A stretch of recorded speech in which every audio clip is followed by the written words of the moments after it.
కానీ ఈసారి ఫామ్ చేసినప్పుడు మాత్రం ప్రజలకు చంద్రబాబు నాయుడు పూర్తిగా అర్థమైపోతుంది కాబట్టి మనం కూర్చోబెట్టే విధంగా కూడా ప్రజలు ఖచ్చితంగా అడుగులు వేస్తారన్న నమ్మకం నాకుంది.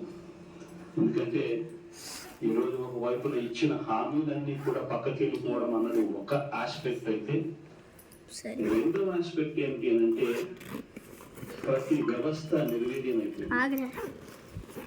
కేవలం చంద్రబాబు నాయుడు గారి ప్రభుత్వం రాక మునుపు మన ప్రభుత్వం మన ప్రభుత్వంలో ఎలా ప్రతిదీ కూడా ఎలా పకడ్బందీగా ఎలా జరిగింది, చంద్రబాబు నాయుడు ఎందుకు చేయలేకపోతున్నారు, ఈ చర్చ జరుగుతాం. ప్రతి పథకము కూడా ట్రాన్స్పరెంట్ గా పారదర్శకంగా ప్రతి ఇంటికి చేర్చే పరిస్థితి నుంచి ఈరోజు అన్ని కొలాప్స్.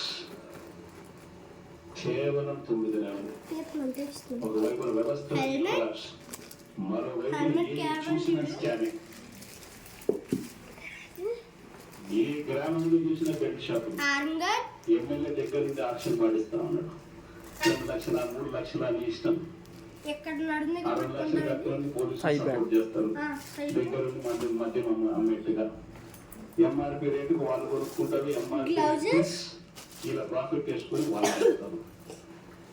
ఏ గ్రామంలో చూసినా కూడా ఏ బంకులో కూడా ఈ రోజు అది గాడ్ ఏమో మొట్టమొదటిసారి అదే కదా గవర్నమెంట్ నడుపుతా ఉన్న మద్యం షాపులు తీసేసి ప్రైవేట్ వాళ్ళని తీసుకొచ్చేసినారు. ఇసుక ఎక్కడ పడితే అక్కడ డబుల్ ద రేట్ అమ్ముతా ఉన్నారు. ప్యాకాట క్లబ్లు ఎక్కడ పడితే అక్కడ కనిపిస్తా ఉన్నాయి. ఇది గాడ్ ఏది పని జరగాలన్నా కూడా ఫ్యాక్టరీ నడపాలన్నా వర్గంలో ఒకవేళ చేస్తా ఉంటే చేసుకోవాలన్నా ఏదైనా కూడా నాకింత ఎమ్మెల్యే దగ్గర నుంచి పంచుకోవాలి. ఇవన్నీ కూడా ఏ స్థాయిలో జరుగుతూ ఉన్నాయనంటే ఈ రోజు వైఎస్ఆర్సీపీ పార్టీ కానీ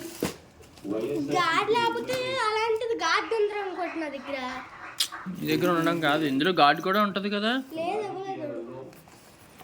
విలువలు విశ్వసనీయత అన్న పదానికి అర్థం అది. ఎన్నికలు ఎప్పుడు వచ్చినా కూడా మనం చూసిన ఫోటోలో గాడ్ ఉంది కదా, కానీ ఇందులో లేదే. ఓకే, గాడ్ ఒకటి లేదు. ఇంకా చూడు ఒకసారి మొత్తం అంతా గాడ్ ఉంటుంది యాక్చువల్లీ. మరి లేదు అంటే కంప్లైంట్ ఫైల్ చేద్దాం. ఒకసారి నువ్వు వీడియో మాత్రం ప్రజలకు చంద్రబాబు నాయుడు నైజం పూర్తిగా అర్థమైపోతుంది కాబట్టి మనల్ని మళ్ళీ 30 ఏళ్ళు అక్కడ కూర్చోబెట్టే విధంగా కూడా ప్రజలు ఖచ్చితంగా అడుగులు నమ్మకం నాకు. ఎందుకంటే ఈరోజు ఒక వైపున ఇచ్చిన హామీలన్నీ కూడా పక్కకి వెళ్ళిపోవడం అన్నది ఒక ఆస్పెక్ట్ అయితే, రెండో ఆస్పెక్ట్ ఏంటి అని అంటే ప్రతి వ్యవస్థ నిర్వీర్యమైపోయింది.